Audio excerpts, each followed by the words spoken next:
तो हम लोगों ने इससे पहले वैलेंस बॉन्ड थ्योरी खत्म कर ली है। आज हम लोग कर रहे हैं ये क्रिस्टल फील्ड थ्योरी। ठीक है, इस थ्योरी को जो दिया था वो दिया था 1937 में। ठीक है, एच बैथ और वी ब्लैक ने।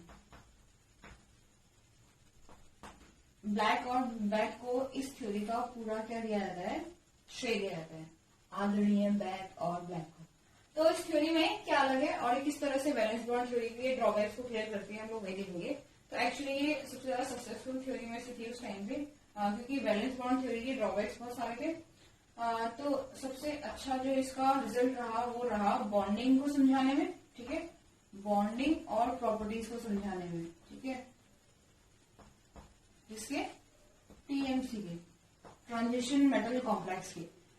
इस थ्योरी ने जो वैलेंस बॉन्ड थ्योरी का कॉन्सेप्ट था शेयरिंग वाला, कि मेटल और लिगैंड जो होते हैं एक इलेक्ट्रॉन पेयर को शेयर कर रहे होते हैं जिससे कोऑर्डिनेशन बॉन्ड बनता है, उस थ्योरी को पूरा का पूरा क्या कर दिया, उस कॉन्सेप्ट को डिनाई कर दिया। ठीक है, और कहा एक्चुअली कोई शेयरिंग नहीं हो रही होती है, बल्कि क्या बन रहा होता है, इलेक्ट्रोस्टैटिक इंटरेक्शन के थ्रू मेटल और लिगैंड जुड़े होते हैं।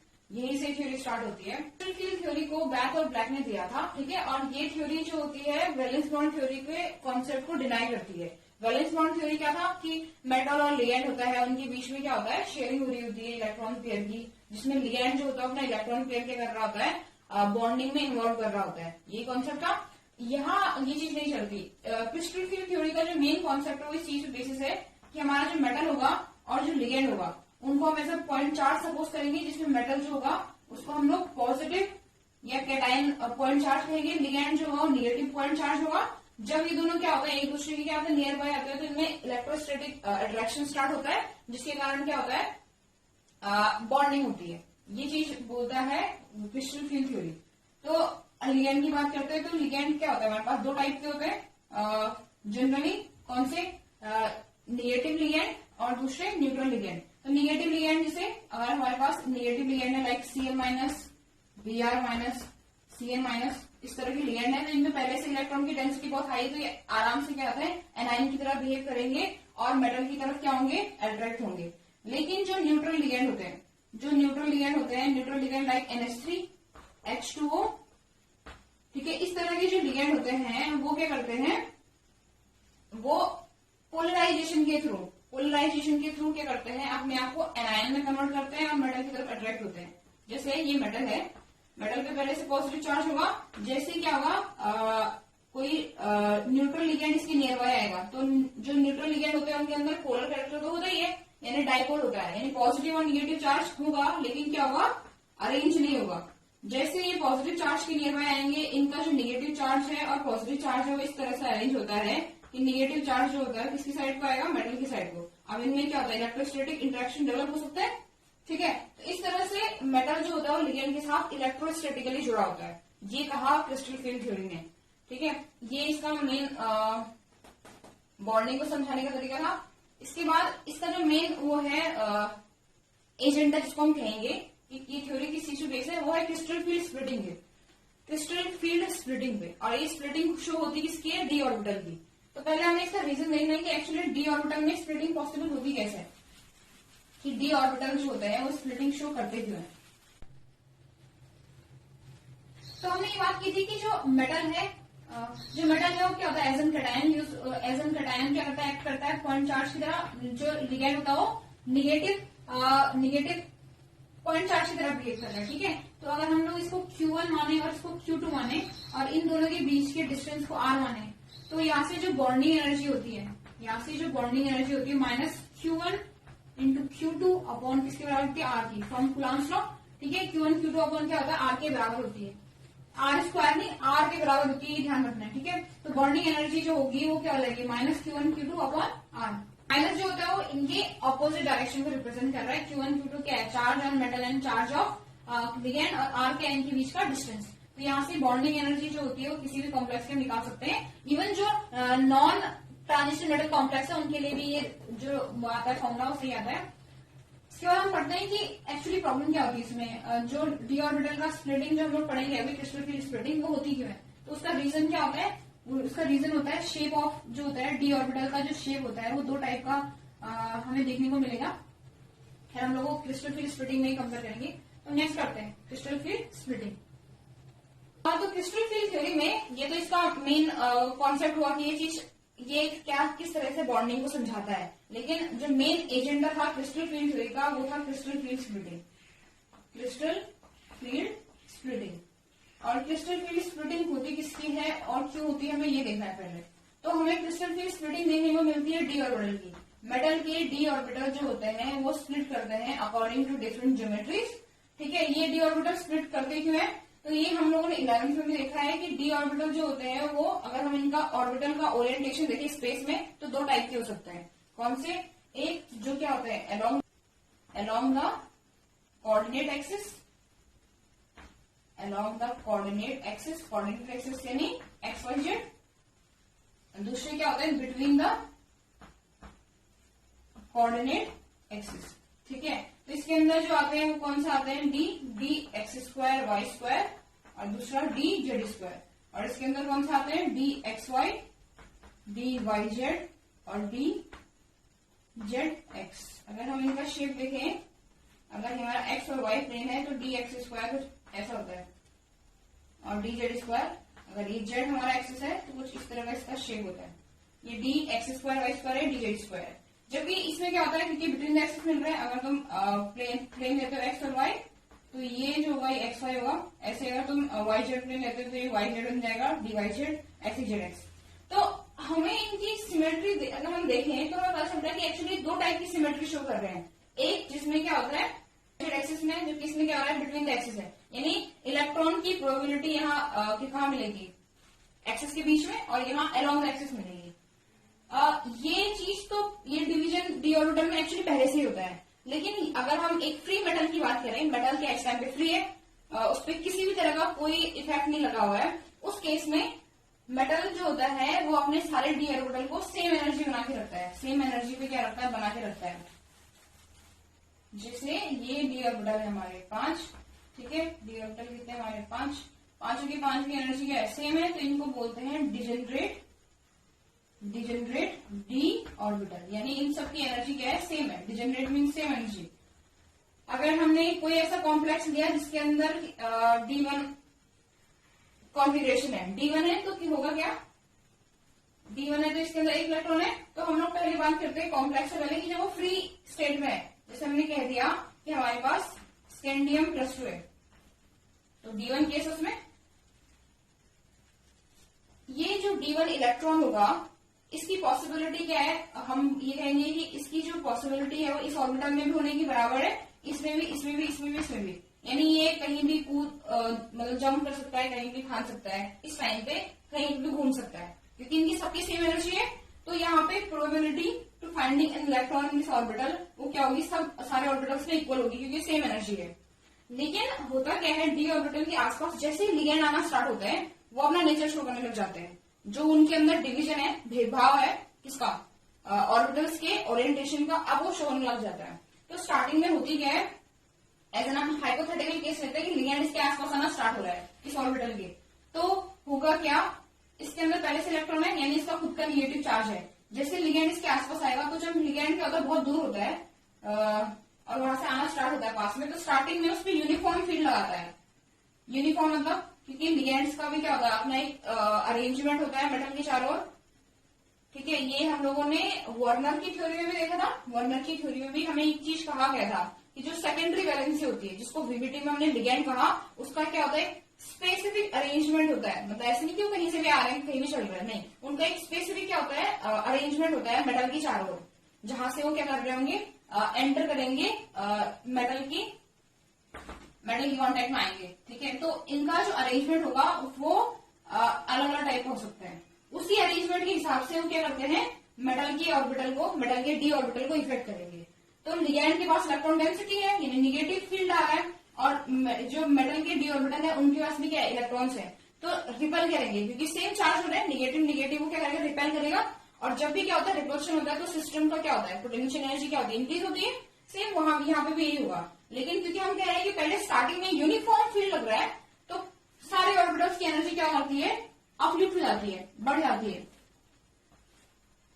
ठीक है, क्यों अपलिफ्ट होती है? क्योंकि रिपेल कर रहा है लिगेंड का फील्ड किसको? मेटल के डी ऑर्बिटल्स को, क्योंकि उसके अंदर भी इलेक्ट्रॉन प्रेजेंट है। तो इसलिए ये एक हाइपोथेटिकल केस होता है, क्योंकि ये बहुत कम टाइम के लिए हमें दिखने को मिलता है, क्योंकि लिगेंड एकदम से एंटर करते हैं। तो यहाँ पे हम लोग ई जो होता है वो 0 मान लेते हैं कि अब जो होता है डी ऑर्बिटल अपनी स्टेबिलिटी से क्या कर रहे हैं, अपनी ठोके कहां पर चले गए, जहां पे उनकी एनर्जी क्या हो रही है, 0 होती है। ठीक है, इसके बाद क्या होगा, अब जैसे लिगेंड और पास आएंगे तो हम लिगेंड का पता चलने लग जाएगा कि लिगेंड किस साइड से आ रहे हैं। तो वो उसी साइड के जो ऑर्बिटल होंगे, जो जिस डायरेक्शन में वो आ रहे हैं उस डायरेक्शन में पड़ने वाले ऑर्बिटल को ज्यादा रिपेल करेंगे। ठीक है, और जो उस डायरेक्शन में नहीं आ रही है उनको कम रिपेल करेंगे। तो इसके अकॉर्डिंग जो होता है डी ऑर्बिटल जो होता है वो 2 पार्ट्स में डिवाइड जाता है। वो कौन से 2 पार्ट्स जो हमने बात की, कौन सी? अलोंग द एक्सिस और किसके? बिटवीन द एक्सिस में 2 ऑर्बिटल्स में डिवाइड जाते हैं। और उन 2 ऑर्बिटल्स में डिवीजन होने को किसको? डी ऑर्बिटल को कहते हैं क्रिस्टल फील्ड स्प्लिटिंग। इसी प्रोसेस को क्या कहते हैं? क्रिस्टल फील्ड स्प्लिटिंग कहते हैं। कि लिगेंड के फील्ड लगने पर मेटल के डी ऑर्बिटल्स का 2 पार्ट्स में डिवाइड जाना, जिनकी एनर्जी क्या होगी? अलग अलग होगी। अलग अलग क्यों होगी? क्योंकि रिपल्शन की एनर्जी अलग अलग है। जिनपे जो रिपेल ज्यादा होंगे उनकी एनर्जी बढ़ जाएगी। ठीक है, और जो रिपेल कम होंगे उनकी एनर्जी क्या होगी? कम हो जाएगी। उसको कहते हैं क्रिस्टल फील्ड स्प्लिटिंग, यानी the splitting of D orbital, the splitting of D orbital into set of orbitals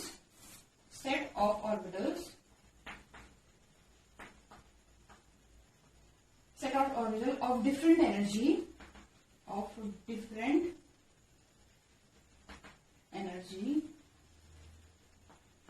is called crystal field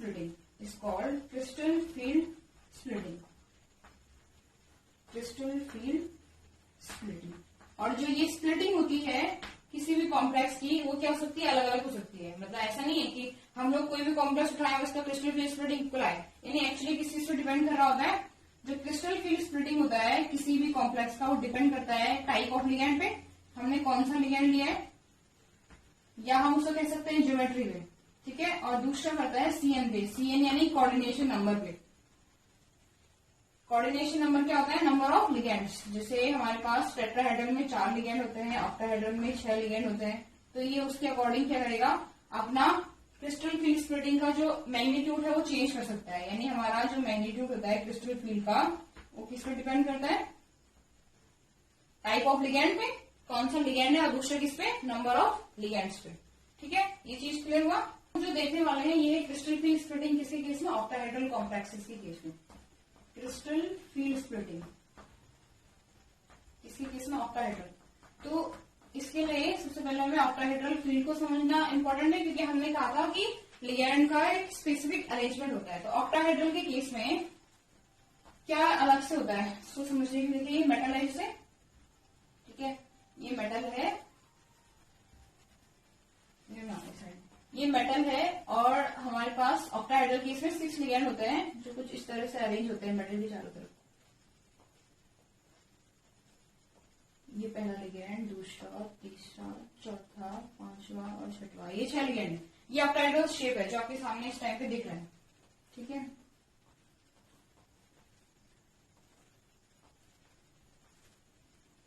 ये एक ऑक्टाहेड्रल स्ट्रक्चर है। अगर हम इसको देखें कि इसमें जो मेटल की ऑर्बिटल हैं और लिगेंड्स का जो ओरिएंटेशन है वो किस साइड पर है, तो हमें एक्सिस के अराउंड अगर हम इसको देखें तो हमारे पास जो लिगेंड है वो 3 एक्सिस में है। ठीक है, एक्स वाई जेड में, यानी लिगेंड अलोंग द एक्सिस है। और हमने मेटल के डी ऑर्बिटल्स का शेप पढ़ा था अभी, तो उसमें क्या कहा था हमने? 2 टाइप के ऑर्बिटल है हमारे पास, एक अलोंग द एक्सिस और एक क्या है? Between the axis. अभी हमारे पास जो लिगेंड आ रहे हैं वो एक्सिस के अलोंग आ रहे हैं, तो यानी वो उन ऑर्बिटल्स को ऑक्टाहेड्रल केस में ज्यादा रिपेल करेंगे जो क्या होंगे? अलोंग द एक्सिस होंगे। और जो बिटवीन द एक्सिस होंगे उन पे रिपल्शन क्या होगा? कंपैरेटिवली क्या होगा? बहुत कम होगा। ठीक है, तो सबसे पहले हम लोग क्या लेंगे इसमें?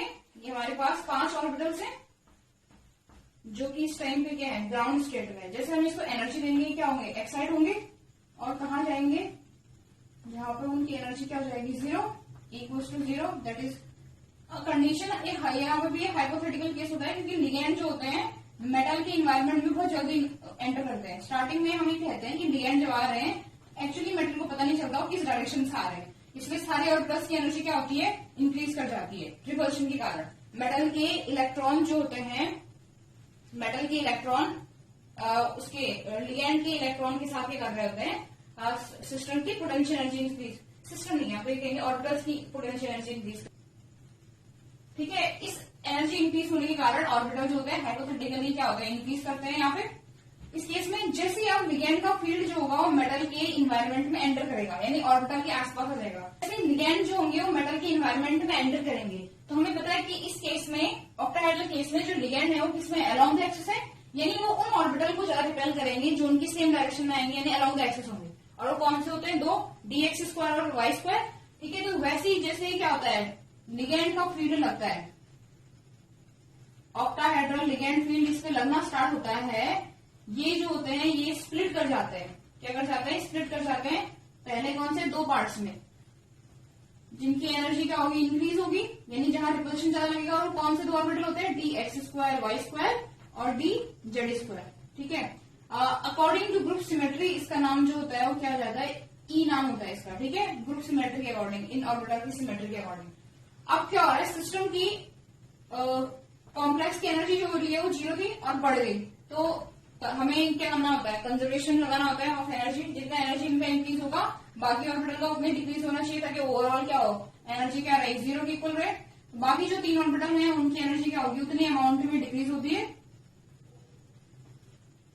कुछ इस तरह से। तो ये 3 ऑर्बिटल जो बचे हैं, कौन से, dxy, dyz और dzx जो होता है, इनकी एनर्जी क्या होती है, डिक्रीज कर जाती है, जो कि लगभग किसके इक्वल होती है, जिनको क्या होता है, T2 कह देते हैं, T2 के नाम से जाना जाता है। अब हमें देखना ये कि इनकी एनर्जी किसके इक्वल है, तो एनर्जी को क्रिस्टल फील्ड स्प्लिटिंग एनर्जी कह देते हैं। यहाँ पे जो इन दोनों ऑर्बिटल्स के बीच का जो गैप होता है, इसको डेल्टा से रिप्रेजेंट करते हैं, क्योंकि ऑक्टाहेड्रल केस है तो इसको डेल्टा O से रिप्रेजेंट करते हैं। और इसको क्या कहते हैं, क्रिस्टल फील्ड स्प्लिटिंग एनर्जी। और जो ये क्रिस्टल फील्ड स्प्लिटिंग एनर्जी होती है, ये होती है 10dq के इक्वल, 10dq के इक्वल। dq क्या होता है, डिफरेंशियल ऑफ क्वांटा। ठीक है, इसको क्वांटम मैकेनिकली हमने क्या कर रखा है, डिराइव कर रखा है। एक तरह के कॉन्स्टेंट्स होते हैं जिनमें हमें क्रिस्टल फील्ड स्प्लिटिंग एनर्जी को क्या करना होता है, मेजर करना होता है। अब ये dq होता क्या है, और ये हर एक कॉम्प्लेक्स के लिए क्या होता है, अलग अलग होता है। ये बस हमें एक चीज याद रखनी है तो एक तरह के कॉन्स्टेंट, लेकिन हर एक कॉम्प्लेक्स के लिए इनकी वैल्यू क्या होती है, वैरी होती रहती है। क्लियर के बाद हमने ये कहा कि जितना इसकी एनर्जी इंक्रीज होगी उतनी इसकी डिक्रीज होनी चाहिए। उसको बराबर रखते हुए यहाँ पे जो एनर्जी जाती है वो जाती है 6dq, और जो नीचे की तरफ जाती है एनर्जी ये क्या होती है, 4dq। ठीक है, यहाँ पे क्या है, यहाँ से यहाँ तक जो होगी 6dq होगा एनर्जी डिफरेंस। ठीक है, हमारा ये लाइन ऑफ क्या होता है, सेंटर ऑफ लाइन से ऊपर की तरफ जितना अपलिफ्ट हुआ एनर्जी वो 6dq है, और जितनी एनर्जी डिक्रीज हुई है वो क्या है, 4dq। यानी अगर हम इसको एनर्जी के टर्म में लिखना चाहे तो ये ई क्या होगा, क्योंकि डिक्रीज हो रहा है, -4dq हो जाती है किसकी एनर्जी, T2 की, और इसकी एनर्जी कितनी हो जाती है, ई क्या होता है, +4dq +6dq। ठीक है, ये क्लियर हो गया। अब जो ये T2 और ई होता है ऑक्टाहेड्रल के केस में, इनकी चारों तरफ क्या लगा रहता है, जी लगा रहता है, यानी इसको T2G कहते हैं और इसको EG कहते हैं ऑक्टाहेड्रल के केस में, या ऐसे कॉम्प्लेक्स के केस में जिनको क्या होता है, ऐसे कॉम्प्लेक्स जिनमें क्या होती है, सिमेट्री मिलती है। अब सिमेट्री कौन सी, इन्वर्जेंस सेंटर के रिस्पेक्ट में जिनमें सिमेट्री मिलती है, यानी एक्सिस के अराउंड जिनमें सिमेट्री मिलती है, जिसको दूसरे टर्म में हम लोग सेंटर ऑफ सिमेट्री कहते हैं। तो ऐसे कॉम्प्लेक्स जिनमें सेंटर ऑफ सिमेट्री होती है उनके लिए क्या वर्ड आता है, जी यानी क्या होता है, जेड। ठीक है, ये ऑक्टाहेड्रल में मिलेगा, ऐसे स्क्वायर प्लेनर में मिलेगा। ठीक है, तो उनके लिए जो टर्म आता है ऑर्बिटल्स के लिए EG और T2G आता है। T2 यानी ट्रिपली डिजेनरेट, E यानी डबली डिजेनरेट। तो इस तरह से ऑक्टाहेड्रल केस में क्या होती है, क्रिस्टल फील्ड स्प्लिटिंग होती है, और जिसको हम लोग किससे रिप्रेजेंट करते हैं, डेल्टा O से। अब देखिए, ये क्रिस्टल फील्ड स्प्लिटिंग जो है किसकी, ऑक्टाहेड्रल की, ये कॉम्प्लेक्स की स्टेबिलिटी को समझाने में भी हेल्प करती है। ठीक है, उसके लिए हम लोग एक नया टर्म इंट्रोड्यूस करेंगे, दैट इज CFSE। CFSE क्या होता है, क्रिस्टल फील्ड स्टेबलाइजिंग एनर्जी। इसके हिसाब से हमारे पास दो चीजें आती है, स्टेबलाइजेशन और डिस्टेबलाइजेशन, यानी कॉम्प्लेक्स जो हो रहा है वो किस कारण से स्टेबलाइज हो रहा है और किस कारण से क्या हो रहा है, डिस्टेबलाइज हो रहा है। तो अगर हम लोग देखें इसमें तो हमारे पास क्या था, हमारे पास नीचे T2G है ऑर्बिटल जिसकी एनर्जी कम है, और Eg जिसका ऐसा ऑर्बिटल जिसका एनर्जी ज्यादा है कंपैरेटिवली, ठीक है। तो इलेक्ट्रॉन फिलिंग कहां से स्टार्ट होगी, T2G से, और ये क्या Eg ऑक्टाहेड्रल का केस हम पढ़ रहे हैं। अगर हम लोग D1 का केस लें, ऐसे कॉम्प्लेक्स जिसमें एक ही इलेक्ट्रॉन है, तो इलेक्ट्रॉन कहां जाएगा, T2G में। और हमने ये चीज कहा हुआ है कि जो T2G है इसके अंदर जो एनर्जी थी कितनी थी, -4dq,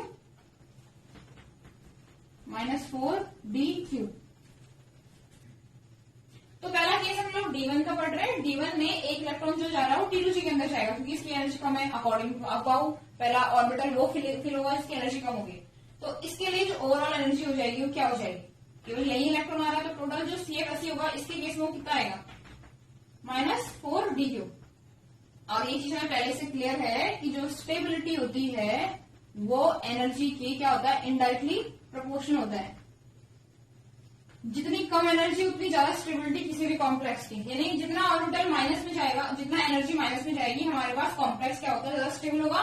यानी इलेक्ट्रॉन जब तक T2G में जा रहे हैं तब तक क्या करेंगे, स्टेबिलिटी प्रोवाइड करेंगे, और जैसे इलेक्ट्रॉन Eg में जाना स्टार्ट करेंगे कॉम्प्लेक्स जो होगा वो डिस्टेबलाइज होगा, ठीक है। ये ध्यान रखना है क्योंकि यहाँ पे एनर्जी जो है कितनी है, +6dq, और यहाँ पे कितनी है, -4dq।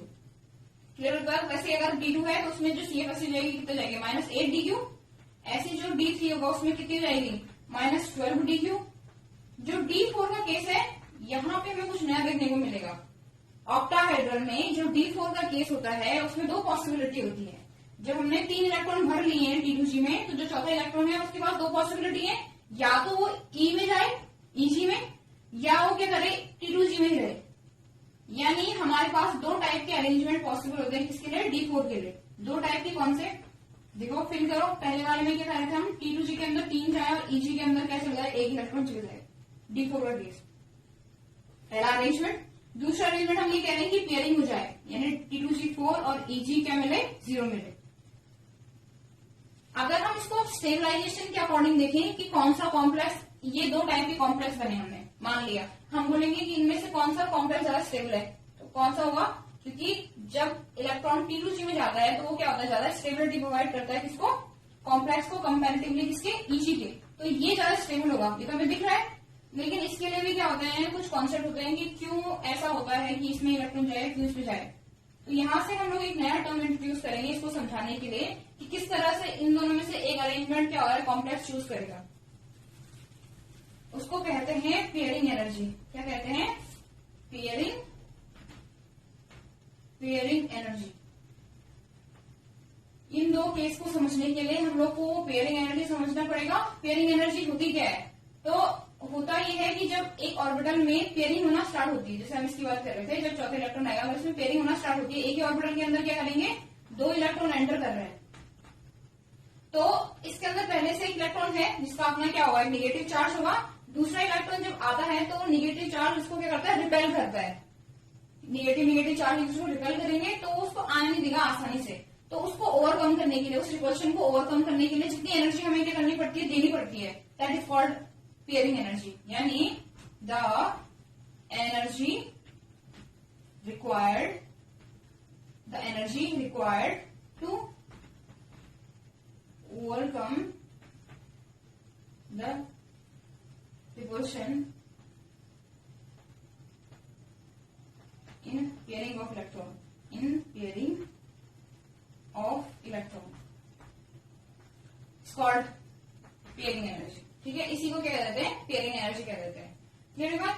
तो हमारे पास होता क्या है कि अगर हमें पेयरिंग करनी है, पेयरिंग करने से हमारे पास कॉम्प्लेक्स स्टेबल तो हो रहा है, लेकिन प्रॉब्लम क्या है कि हमें उसको एक्स्ट्रा अमाउंट में एनर्जी देनी पड़ती है। तो ऐसा सिस्टम जिसके पास ही पेयरिंग एनर्जी होगी या ऐसा सिस्टम जिसके पास पेयरिंग एनर्जी नहीं है, तो उसमें दो टाइप के केस बनते हैं। ठीक है, पहला केस जो बन रहा है, इसी कॉम्प्लेक्स की बात कर रही हूँ मैं D4 की, कि D4 के पास दो केस कैसे पॉसिबल है, ये और ये। पहला लेते हैं हम लोग, इसको हम कंपेयर करेंगे क्रिस्टल फील्ड स्प्लिटिंग से, यानी क्या था ऑक्टाहेड्रल केस में, डेल्टा O। अगर हमारे पास सिस्टम में डेल्टा O क्या है, बहुत ज्यादा है, किसके कंपेयर में, पेयरिंग एनर्जी कंपेयर में, दिस इज डेल्टा O, इन दोनों के बीच का गैप।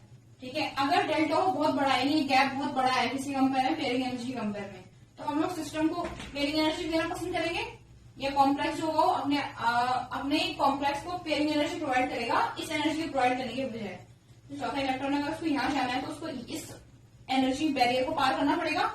अगर ये जो बैरियर है ये बहुत बड़ा है इसकी कंपेयर में, पेयरिंग एनर्जी कंपेयर में, तो कॉम्प्लेक्स पेयर होना पसंद करता है। ठीक है, तो यानी जब हमारे पास जो क्रिस्टल फील्ड स्प्लिटिंग होता है वो पेयरिंग एनर्जी से बहुत बड़ा होता है, तो हमारे पास कुछ इस तरह का क्या देखने को मिलता है, अरेंजमेंट देखने को मिलता है D4 के लिए। ठीक है, तो इस तरह के जो कॉम्प्लेक्स होते हैं, सिर्फ D4 की बात नहीं हो रही है, उसके बाद जो इलेक्ट्रॉन की फिलिंग होगी वो इसी तरह से होगी। जैसे D5 में क्या पॉसिबल है, या तो ये पॉसिबल है 2 इलेक्ट्रॉन यहाँ जाए, या 5 के 5 वन पेयर हो जाए। ठीक है, तो ये हाई स्पिन लो स्पिन जो होता है वो D3 से स्टार्ट होता है और आगे चलता रहता है। ठीक है, कब तक, जब तक इसमें इलेक्ट्रॉन बॉन्डिंग की पॉसिबिलिटी होती है। ठीक है, D6 तक। क्लियर हो गई बात। तो ये जो अरेंजमेंट है ये तब पॉसिबल है जब क्या होगा, हमारा क्रिस्टल फील्ड स्प्लिटिंग जो होगा वो बड़ा होगा, किससे, पेयरिंग एनर्जी से। और इस तरह के कॉम्प्लेक्स को क्या कहेंगे, देखिए हमारे पास 1 2 3 और 4 ये था, 4 एम्पियर होते, लेकिन पेयरिंग होने के कारण क्या होंगे, 2 एम्पियर हो जाएंगे, यानी हमारे पास जो स्पिन है वो कम है। तो इस तरह के कॉम्प्लेक्स को क्या कहते हैं, लो स्पिन कॉम्प्लेक्स। और ये हमने टर्म वीबीटी में भी यूज किया था, लो स्पिन कॉम्प्लेक्स। इसको क्रिस्टल फील्ड जो होती है, लो स्पिन तो हमने वीबीटी में पढ़ा था, लेकिन क्रिस्टल फील्ड को नया टर्म लेके आते हैं, इसको क्या बोलते हैं, strong field complexes. Strong field complexes. ठीक है, ऐसे दूसरा केस कौन सा, जब हमने कहा कि पेयरिंग एनर्जी ज्यादा हो किससे, क्रिस्टल फील्ड स्प्लिटिंग से, तो उस केस में इलेक्ट्रॉन को पेयर होने में हमें ज्यादा एनर्जी देनी पड़ेगी, तो हम लोग ज्यादा बेटर क्या करेंगे, उसको ऊपर खींचना पसंद करेंगे, यानी ईजी के अंदर। उस केस में जो अरेंजमेंट होता है वो कैसा होता है, T2G3 ईजी टाइप। हम D4 की केस की बात कर रहे हैं, तो इसमें नंबर ऑफ इलेक्ट्रॉन क्या है, कंपेरेटिवली इससे ज्यादा है, तो इसको बोल देते हैं high spin complexes. High spin complexes, ये टर्म हम पहले भी सुन चुके हैं वीबीटी में, लेकिन यहाँ इसके लिए एक और नाम आता है, that is weak field complexes. Weak field complexes, यानी 2 टाइप के हमें कॉम्प्लेक्स देखने को मिलते हैं, एक स्ट्रॉन्ग फील्ड कॉम्प्लेक्स और दूसरे कौन से, वीक फील्ड कॉम्प्लेक्स। तो ये हम सीएफएसई की क्रिस्टल फील्ड स्प्लिटिंग जो होती है वो सीएफएसई को समझाता है, उसके हिसाब से हमें 2 टाइप के कॉम्प्लेक्स, जो हमें वहां रीजन नहीं मिल रहा था इसका, हाई स्पिन क्यों और लो स्पिन क्यों, वो यहाँ क्रिस्टल फील्ड स्प्लिटिंग इसको क्लियर कर देती है, क्यों कॉम्प्लेक्स क्या होते हैं, स्ट्रॉन्ग फील्ड होते हैं और वीक फील्ड होते हैं। सीएफएसई के ऑक्टाहेड्रल केस में 2 एक्सेप्शन मिलते हैं, वो होता है D2 केस और D7 केस, हाई स्पिन का। ठीक है, हाई स्पिन D2 और D7 जो होता है एक्सेप्शन होता है, और क्यों एक्सेप्शन होता है किसका, सीएफएसई का मैं बता देती हूँ। 2 इलेक्ट्रॉन जो होंगे तो दोनों T2G के अंदर होंगे, ये T2G है और ये EG है, बीच में जो गैप होगा that will be crystal field splitting. 2 electron है तो यहाँ पे इसकी एनर्जी जो होनी चाहिए -8D की होनी चाहिए, लेकिन जो एक्चुअल एनर्जी मिलती है एक्सपेरिमेंटल वो -6D की होती है, ये एक्सपेरिमेंटल ऑब्जर्वेशन होती है। ठीक है, सेम विद D7, उसमें भी क्या होता है, -8 आना चाहिए। अगर आप उसकी फिलिंग करेंगे D7 में 1 2 3 4 5 6 7, ठीक है, ये हमारा हाई स्पिन केस है। D7 के केस में अगर आप इसमें अरेंजमेंट देखेंगे, अरेंजमेंट के हिसाब से इसका क्रिस्टल फील्ड स्प्लिटिंग कितना आएगा, कितने इलेक्ट्रॉन नीचे, 1 2 3 4 5 और T2G में इलेक्ट्रॉन जो एंटर करता है तो उसकी कितनी होती है, 4, प्लस जो ऊपर EG में एंटर करता है तो कितनी होती है, 8D की होना चाहिए, लेकिन ये नहीं आती, एक्चुअल कितनी आती है, -6D। ठीक है, तो इसका रीजन याद रखिएगा, इसका रीजन जो होता है वो होता है inter electronic repulsion. Inter electronic repulsion, ये इंटर इलेक्ट्रॉनिक रिपल्शन जो होता है वो एक ही ऑर्बिटल के अंदर प्रेजेंट इलेक्ट्रॉन के बीच में रखता है, जिसके कारण क्या होता है, कॉम्प्लेक्स क्या होता है, डिस्टेबलाइज होता है। और जब भी कॉम्प्लेक्स क्या होता है, डिस्टेबलाइज होता है, उसकी एनर्जी बढ़ जानी चाहिए, इसलिए उसकी एनर्जी जो होती है -8 से कम पहुंचती है -6। Same with D7 case. तो ऑक्टाहेड्रल के 2 एक्सेप्शन कौन से हैं, D2 D7 केस। D7 जो होना चाहिए वो हाई स्पिन होना चाहिए। ठीक है, ये 2 जो होते हैं एक्सेप्शन मिलते हैं किसके, सीएफएसई के। बाकी अदर जो कॉम्प्लेक्स होंगे उनकी सीएफएसई नॉर्मल ऐसे निकालते हैं जैसे हम लोग निकाल रहे हैं, उनमें इंटर इलेक्ट्रॉनिक रिपल्शन जो होता है वो ना के बराबर होता है। ठीक है, क्लियर हो गई बात। ये तो था क्रिस्टल फील्ड स्प्लिटिंग। ऑक्टाहेड्रल के लिए हम पढ़ेंगे टेट्राहेड्रल के। ठीक है, अब हम पढ़ रहे हैं टेट्राहेड्रल के लिए। तो टेट्राहेड्रल में क्या डिफरेंट होता है, वही हमें जो फोकस करना है अपने लिगैंड फील्ड पे करना है, कि जो ऑक्टाहेड्रल के केस में लिगैंड होते हैं उनका स्पेस में ओरिएंटेशन कैसे होता है ऑर्बिटल्स का। तो अगर हम बनाना चाहें तो हमें क्या बनाना पड़ता है, क्यूब बनाना पड़ता है। उससे हम लोग लिगैंड की पोजीशन को अच्छे से समझ सकते हैं। किसके, टेट्राहेड्रल के। टेट्राहेड्रल के केस में टोटल नंबर ऑफ लिगैंड कितने होते हैं, 4। ठीक है, तो हम लोगों ने ये बनाया एक क्यूब और मान लिया इस क्यूब के सेंटर में एक मेटल प्रेजेंट है। तो इसकी चारों तरफ जो टेट्राहेड्रल फील्ड होता है कैसे होता है, अगर एक लिगैंड इस कॉर्नर पे है तो दूसरा यहाँ पे होगा। ठीक है, अगर एक लिगैंड यहाँ पे है तो दूसरा कहाँ पे होगा, यहाँ पे।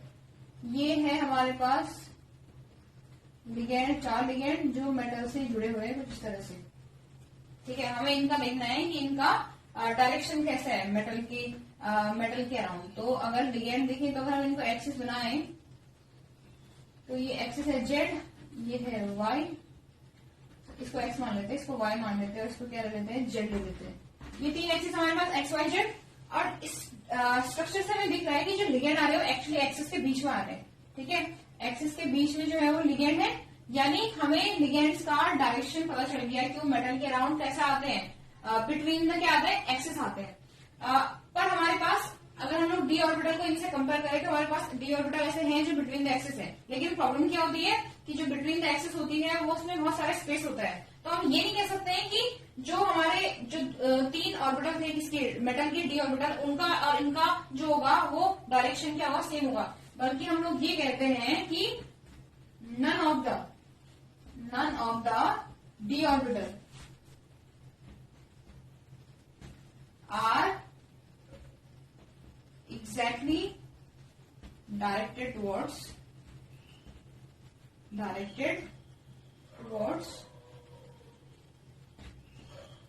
Ligand orbitals. ठीक है, लिगैंड का ऑर्बिटल जिस तरफ से आ रहा है सेम उसी को कोई डायरेक्शन नहीं होता, क्योंकि जो ये बिटवीन द एक्सिस वाले डी ऑर्बिटल होते भी हैं तो उनका मान लिया ये हमारे पास क्या है, लिगैंड इस तरह से आ रहा है और यहाँ पे है मेटल का डी ऑर्बिटल, तो इनके बीच में कहीं ना कहीं कोई स्पेस मिलेगा, यानी एग्जैक्टली एक दूसरे के क्या होंगे, इनका डायरेक्शन एक दूसरे की तरफ नहीं होगा। तो हमें अब मैक्सिमम लेना पड़ेगा कि मैक्सिमम रिपल्शन किसी केस में होगा फिर भी, क्योंकि एग्जैक्टली तो कुछ है नहीं। तो अगर हम लोग यहाँ स्टेट 2 से बनाए इसको, स्टेट 2 कौन सा, जब क्या हुआ है डिजेनरेट डी ऑर्बिटल जो है एक्साइट हो गए हैं रिपल्शन के कारण, पहले हाइपोथेटिकली इसको हम लोग स्टेट 2 कह देते हैं। ठीक है, पहले तो यहाँ पे थे और जैसे हमें रिपल्शन लगना स्टार्ट होता है वैसे ऑर्बिटल क्या करते हैं, एनर्जी एक्साइट करते हैं। तो ये 5 डी ऑर्बिटल है इस टाइम पे, डिजेनरेट डी ऑर्बिटल है इसके मेटल के। अब जैसे लिगैंड फील्ड आ रहा है, इस बार कौन सा फील्ड आ रहा है, टेट्राहेड्रल लिगैंड फील्ड आ रहा है, और हमने क्या कहा कि उनका जो डायरेक्शन है वो बिटवीन द एक्सिस है, यानी वो उन ऑर्बिटल को ज्यादा रिपेल करेगा जो बिटवीन द एक्सिस है। ठीक है, प्रोबेबिलिटी तो उन्हीं की ज्यादा होगी, उन्हीं का चांस होगा उसके सामने आने का। इसलिए इस बार जो होगा जिन ऑर्बिटल्स का एनर्जी इंक्रीज करता है, अपलिफ्ट होती है, वो कौन से होते हैं, जो बिटवीन द एक्सिस होते हैं, और उनका नाम क्या होता है, क्या कहा था हमने, T2 कहा था। जो 3 ऑर्बिटल थे DXY, DYZ और DZX, और इनकी जितनी एनर्जी इंक्रीज होगी उतनी डिक्रीज किसकी होगी, जो अदर ऑर्बिटल होंगे, यानी 2 कौन से थे वो, DX2, Y2 और DZ2। इनको हम लोग T2 कह रहे थे और इसको क्या कह रहे थे, E। और इनके एनर्जी गैप को जब डी ऑर्बिटल जो होता है स्प्लिट जाते हैं और 2 ऑर्बिटल्स में T2 और E, और इनके बीच के गैप को क्रिस्टल फील्ड स्प्लिटिंग कहते हैं, क्योंकि टेट्राहेड्रल केस है तो इसको डेल्टा T से रिप्रेजेंट करते हैं। ठीक है, देखिए बात, हम लोग ने क्या किया, लिगैंड फील्ड लगाया। लिगैंड फील्ड लगाने के कारण क्या हुआ, हम क्या देख रहे हैं कि जो हाइपोथेटिकल केस था 5 डिजेनरेट डी ऑर्बिटल का, वो 2 पार्ट्स में स्प्लिट हो जा रहा है लिगैंड फील्ड के आने से। इसमें T2 और E में इस बार T2 की एनर्जी इंक्रीज हो रही है क्योंकि ये बिटवीन द एक्सिस मिलते हैं, तो रिपल्शन का मैक्सिमम चांस जो इनका होगा कंपैरेटिवली इनके।